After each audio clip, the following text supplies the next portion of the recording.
अमानवीयता जिसे कहें उसकी हदें पार हो गई। सवाल अब ये उठता है कि इतना आक्रोश रंग फेंकने को लेकर क्यों? उन 7 लोगों से परेशान है, पूरा मोहल्ला परेशान है। किसी घर के चिराग को आपने बुझा दिया है, क्या मिला आपको ये करके? आज बुलडोजर एक्शन हो रहा है और भी बहुत कुछ होगा। आपके मन में अगर ये आ रहा आप अल्पसंख्यक हैं तो आप इसका गलत फायदा भी उठा रहे हैं। तो इसका मतलब ये नहीं कि सामने से कोई आएगा आपको मार देगा। दोस्तों, क्या एक जान की कीमत पानी हो सकता है, या मैं कहूँ कि पानी की कुछ बूंदें हो सकती हैं? जी हाँ, मैं बात कर रही हूँ दिल्ली के उत्तम नगर मर्डर केस की, जो हालिया में आपको देखने को सोशल मीडिया पे मिलेगा ही मिलेगा कि किस तरह से जो चीज़ें पूरी हुई हैं। इसी पे हम एक अपने सहयोगी से बात करेंगे और जानने की कोशिश करेंगे कि क्या कुछ उस दौरान हुआ, क्या कुछ मामला है। तो यहाँ पर हमारे साथ विकास जी मौजूद हैं। सर, उत्तम नगर में जो हुआ ये हिंदू मुस्लिम में जो देखने को मिला, ये कट्टरता सर कब तक चलेगी और क्या कुछ और चीज़ें हैं जो इस केस में हमें दिखाती हैं कि छोटी सी छोटी गलती या आप कह सकते हो या जरा सी बात पे जो लड़ाई हो जाती है, और ख़ासकर उन लोगों के बीच में, जैसे हिंदू मुस्लिम हम अगर बात करें तो क्यों ऐसा होता है सर समाज में? नहीं देखिए स्वीटी, अगर किसी भी हम घटना पे उसके पीछे की पूरी कहानी को जांच करेंगे ना तो आपको कहीं ना कहीं एक सच्चाई सामने मिलेगी। और बतौर एक न्यूज़ चैनल हमें तो ये तो हमारा फ़र्ज़ होता है, हमारी जिम्मेवारी होती है कि सही चीज़ों को हम दिखाएं।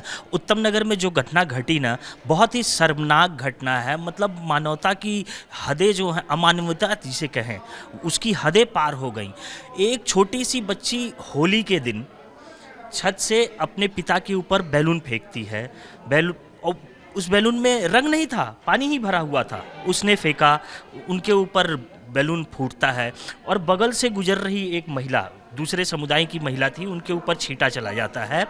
उसके बाद क्या करती हैं, पहले तो वो वहीं खड़े होकर जिन अपशब्दों का इस्तेमाल करती हैं, बतौर शायद वो भी तो किसी बच्चे की माँ रही होंगी, एक माँ होने के नाते उन्होंने इस तरह के शब्दों का प्रयोग कैसे किया।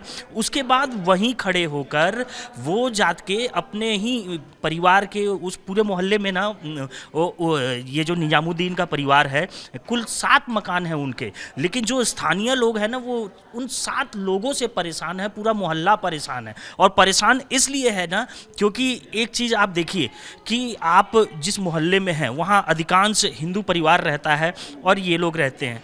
ये अपने आप को तो उसी समाज का, उसी मोहल्ले का हिस्सा मानते होंगे ना, और जाहिर सी बात है कि वो समाज भी उनको अपने परिवार का हिस्सा मानता होगा। आप उसके बाद देखिए, विरोध की जगह आप चीज़ों को समझा सकते हैं ना। आप ऐसी चीज़ों क्यों करते हैं? आप देखिए, मैं आपको एक चीज़ बताऊं कि ये इनकी मानसिकता अब इस तरीके से जा रही है, इनके मन में एक भय सा रहता है कि हम इस देश में अल्पसंख्यक हैं, हमारे साथ गलत होता है।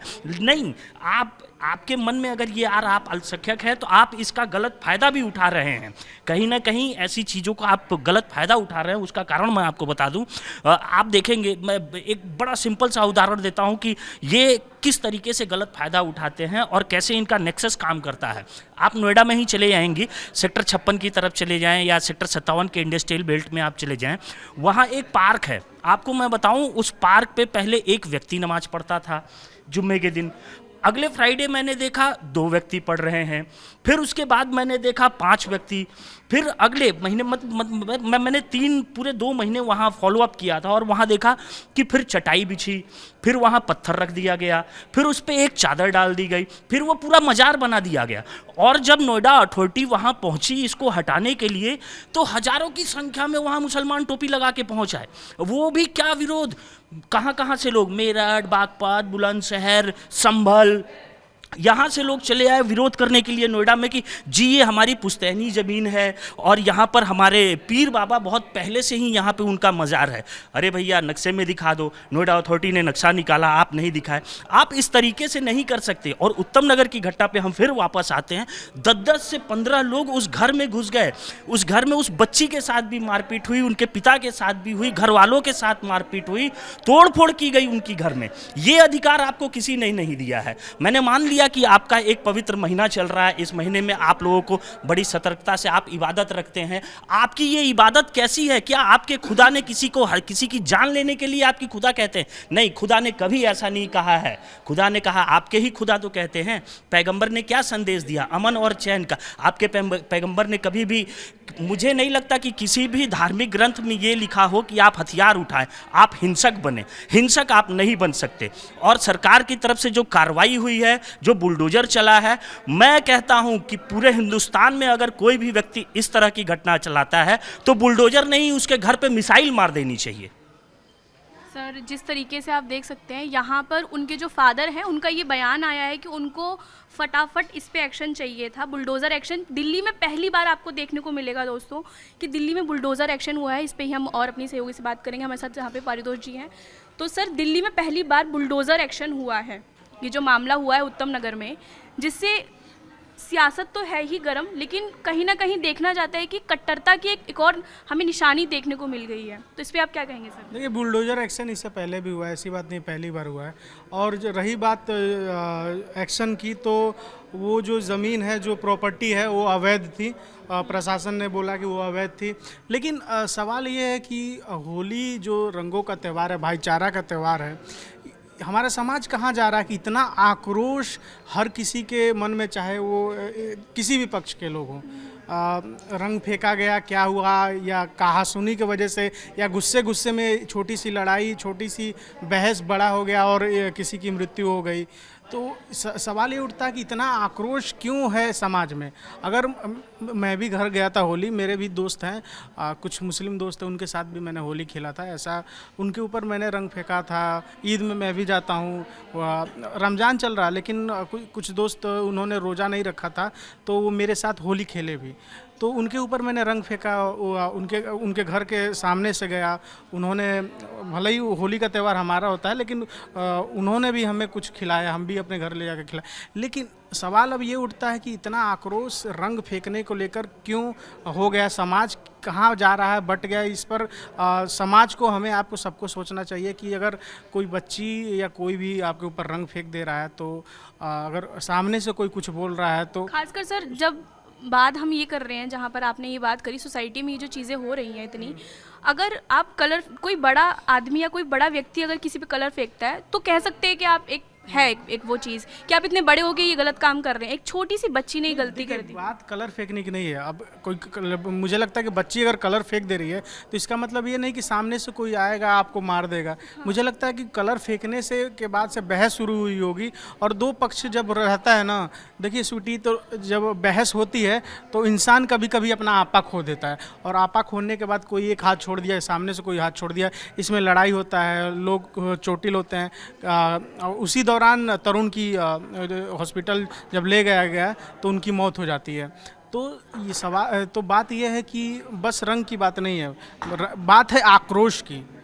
बस रंग की वजह से कोई किसी की हत्या नहीं कर सकता, क्योंकि एक छोटा एक मामला नहीं है। मुझे लगता है होली के दिन लाखों मुसलमानों पर हमारे हिंदू भाइयों ने रंग फेंका होगा, और उन्होंने भी फेंका होगा। स्कूल में चले जाइए, कॉलेज में चले जाइए, कई ऑफिसों में चले जाइए, होली के रंग मुसलमान भी खेलते हैं, हिंदू भी खेलता है, हर कोई खेलता है। लेकिन बात तो वही, मैं बार बार आक्रोश क्यों कह रहा हूँ कि क्या इतना मतलब आक्रोश हमारे समाज में कैसे बढ़ गया है कि अगर रंग कोई फेंक दे रहा है, ऐसा तो नहीं है कि किसी के साथ कोई बदतमीजी कर दिया, रंग फेंक दिया, यही ना बात थी।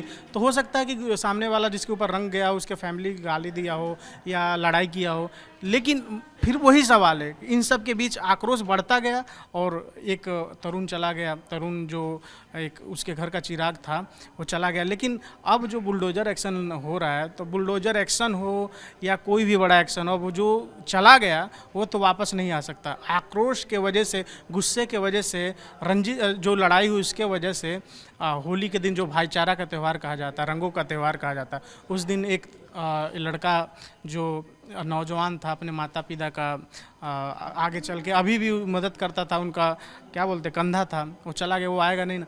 तो समाज को सोचना चाहिए कि अगर कुछ हो जाता है तो ठीक है, आक्रोश इतना नहीं, अगर कोई रंग आपके ऊपर फेंक भी दिया, आपको अच्छा नहीं लग रहा तो आप अब बोल दीजिए मत फेंको, या प्यार से समझा। अगर जहाँ तक हो सके कि छोटी छोटी बातों में इतनी लड़ाई ना हो जाए कि कोई मर्डर हो जाए। मैं जब छोटा था, मतलब अभी 5 साल पहले की बात कर रहा हूँ, छोटी छोटी बातों में गाली देना, लड़ाई कर लेना।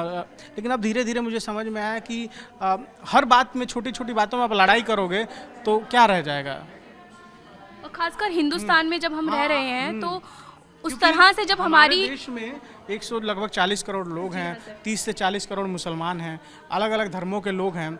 अगर हम आपसी भाईचारा और संयम से काम नहीं लेंगे, गांधी जी के रास्ते में नहीं चलेंगे और हर चीज़ को आक्रोश से हटाकर अगर नहीं चलेंगे तो धीरे धीरे ऐसे मामले और भी आपको देखने को मिलेंगे। होली के दिन बस एक ये मामला नहीं था, आप गाजियाबाद में चले जाइए, वहाँ पर भी होली के दिन लड़ाई हुआ दो पक्षों में, बिहार के पटना में लड़ाई हुआ, मेरठ में लड़ाई हुआ, अलग अलग जगह लड़ाई हुआ। लेकिन वही मैं बार बार कर रहा हूँ, यहाँ आक्रोश इतना बढ़ गया कि लोग इतना मारने मरने पे उतावले हो गए कि एक चिराग बुझ गया। दोस्तों मैं वही कहना चाहूँगी कि भारत एक ऐसा देश है जिसकी यूएसपी यही है कि अनेकता में एकता। लेकिन जिस तरीके से ये जब केसेस, ये जो मर्डर केसेस है, जो ये सब सामने जब आते हैं तो इस पे एक बहुत बड़ा क्वेश्चन लग जाता है कि क्या कुछ ऐसी चीज़ें हैं जो इसको नकली कर देती है, जो उसे खारिज कर देती है। यहाँ पे हमारे साथ मौजूद हैं पल्लवी, तो हम उनसे भी जानेंगे कि वो किस तरीके से, जिस तरीके से उत्तम नगर में ये जो चीज़ें हुई हैं, क्या कहना चाहेंगे आप इस पर? देखिए स्वीटी, एक योगी जी ने बात बोली थी कि 100 हिंदुओं के बीच में ना एक मुस्लिम बहुत सुरक्षित है और उनके धर्म की, उनके त्योहारों की हम बहुत ज़्यादा सम्मान करते हैं। अरे कलर था, और क्या था? कलर भी नहीं था, वो एक पानी था, सिर्फ ये एक बहाना था। भाई मेरे ये कहने का मतलब है ना, ये जो आपकी कट्टरपंथी सोच है, इसको ना इसको ख़त्म करो, अपनी सोच को ना थोड़ा बड़ा करो। भाई वो बच्चा था, उसे क्या पता कि तुम मुस्लिम हो कि हिंदू हो, और वो तो अपने पिता पे कलर फेंक रही थी ना। अगर तुम्हारे पे चला गया भाई, तुमको आपसी रंजिश थी, तो तुम बात से अपनी चीज़ों को निपटाए होते। किसी बच्चे की जान लेके उस माँ बाप को अकेले कर देने का क्या था? और मैंने तो ये भी सुना है कि उन लोगों को धमकी दी गई है कि तुम्हारी लड़कियों का रेप करेंगे और रोड पे घुमाएंगे उनको। ये आप धमकी दे रहे हैं, आप अपनी गलती नहीं देख रहे हैं। आपने एक किसी घर के चिराग को आपने बुझा दिया है। क्या मिला आपको ये करके? आज बुलडोज़र एक्शन हो रहा है, और भी बहुत कुछ होगा।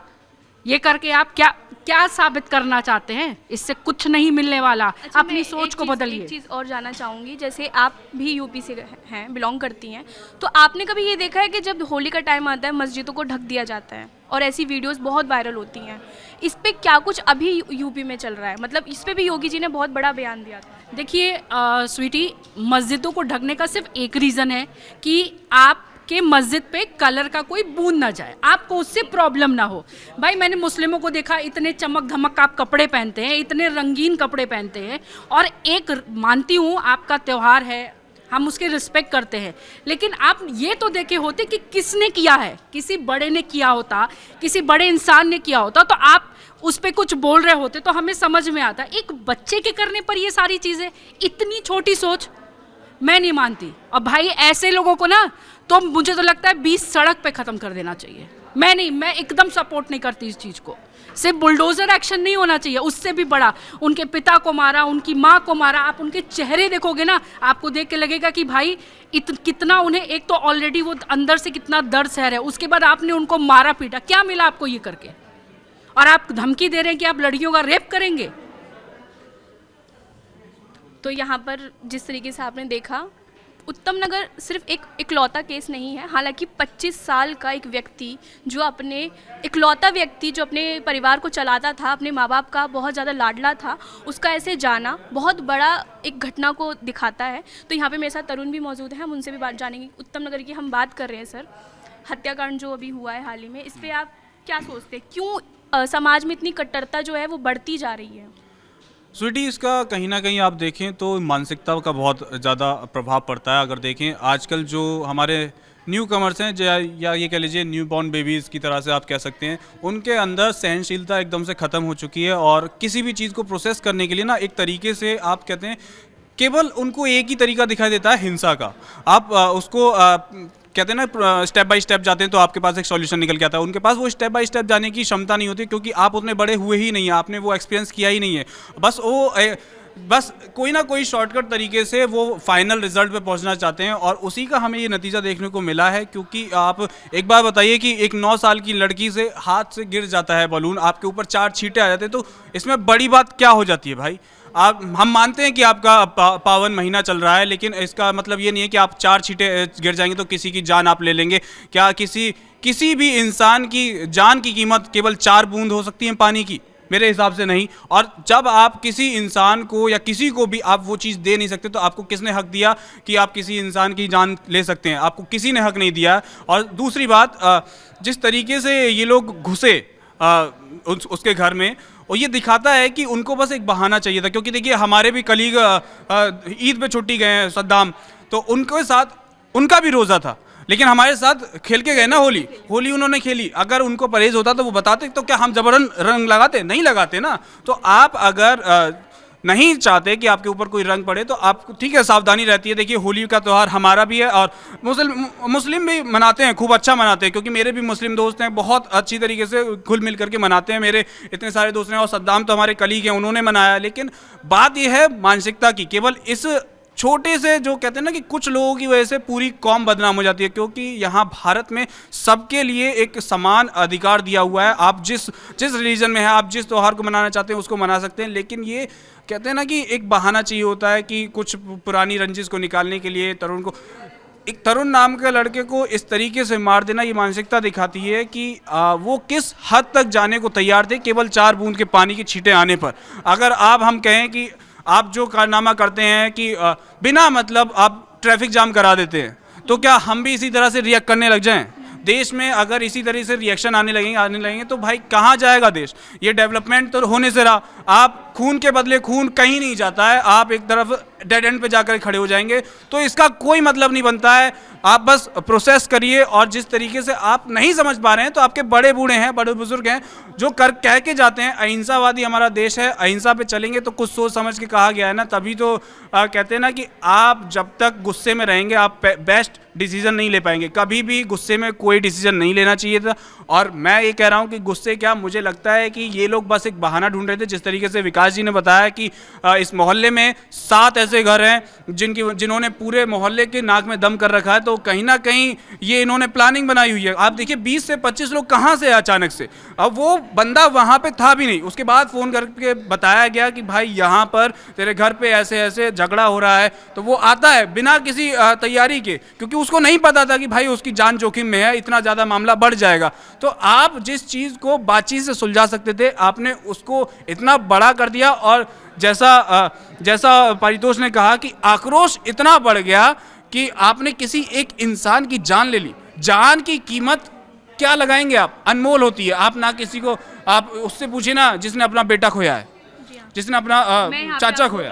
तरुण मैं बताऊं, मैं देखिए हमारे साथ मिनाज भाई भी हैं, हमारे वीडियो जर्नलिस्ट हैं, आप देखेंगे हमारे साथ रहते हैं हर चीज़ में। लेकिन मैं बताऊं एक चीज़ मैं इन्हीं लोगों से ही पूछना चाहता हूं, मेरे इस बयान को कोई पर्सनली ना ले, लेकिन मैं फिर भी कहना चाहता हूं। आप देखेंगे ना किसी मोहल्ले में ना, अगर जैसे 100 हिंदू परिवारों का एक मोहल्ला है, उस मोहल्ले में अगर एक मुस्लिम परिवार रहता है ना, वो अपने आप को बड़ा सुरक्षित महसूस करता है। लेकिन आप देखेंगे कि किसी मोहल्ले में ना 25 हिंदुओं के परिवार रह रहे हैं और 25 मुसलमानों के परिवार रह रहे हैं। आप देखेंगे वहाँ हिंदू अपने आप को असुरक्षित महसूस करता है। आप ज़्यादा नहीं, आप चांदनी चौक ही चले जाएं या कई ऐसे क्षेत्रों में चले जाएं, आप वहाँ संभल ही चले जाएं ना, संभल में 30% तो हिंदू परिवार रहते हैं। वहाँ हिंदू आबादी जो है इतनी ही है, उससे ज़्यादा नहीं है। लेकिन संभल से जो बार बार तस्वीरें निकल कर आती हैं वो तो यही दिखाती हैं ना भाई, जो हमने कहा यही कहा कि आप अल्पसंख्यक हैं, लेकिन हम आपको अल्पसंख्यक नहीं मानते, हम आपको अपना मानते हैं। तो कहीं ना कहीं आपको भी हमें अपना मानना पड़ेगा। आप देख लीजिए अंतर्राष्ट्रीय स्तर पे भी कई लोगों ने कहा है कि पूरे विश्व में अगर मुसलमान कहीं भी सुरक्षित है ना, तो सिर्फ और सिर्फ हिंदुस्तान में सुरक्षित है। बिल्कुल विकास जी, बिल्कुल सुरक्षित है। हमारे भारत में सबसे जितनी ज़्यादा सुरक्षा हमारे भारत में, इतनी तो मुझे लगता है पाकिस्तान में भी नहीं होगी, या किसी और इस्लामिक स्टेट में देख लीजिए, कहीं नहीं होगी। लेकिन बात यह है कि जब हम आपके लिए आधी रात को खड़े हो सकते हैं, तो आपको भी भरोसा दिलाना होगा कि हमारे लिए भी आप खड़े हो सकते हैं।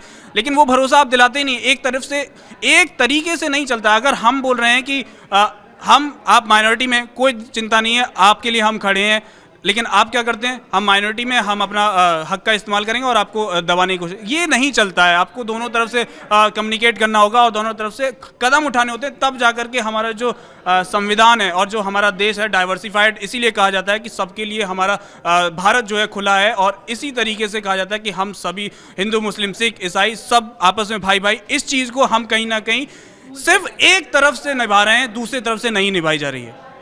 तो दोस्तों बस मैं इतना ही कहूँगी कि आप मुस्कुराइए कि आप भारत देश में हैं जहाँ पे आपको फ्रीडम ऑफ स्पीच मिलती है, हर एक्सप्रेशन, हर एक चीज़ का आपको फ्रीडम मिलता है करने का। लेकिन इसका मतलब ये नहीं है कि आप कट्टरता को बढ़ावा देंगे। मुस्कुराइए कि आप ऐसे देश में रहते हैं जहाँ पर अब भी इस टाइम पे इजराइल और ईरान का वॉर छिड़ा है और आज हम अपने ही देश में जिस तरह से लड़ाई कर रहे हैं, हमारी जो यूएसपी है अनेकता में एकता, उसको हम खोते जा रहे हैं, उसको वो निगलते जा रहे हैं हम उसको।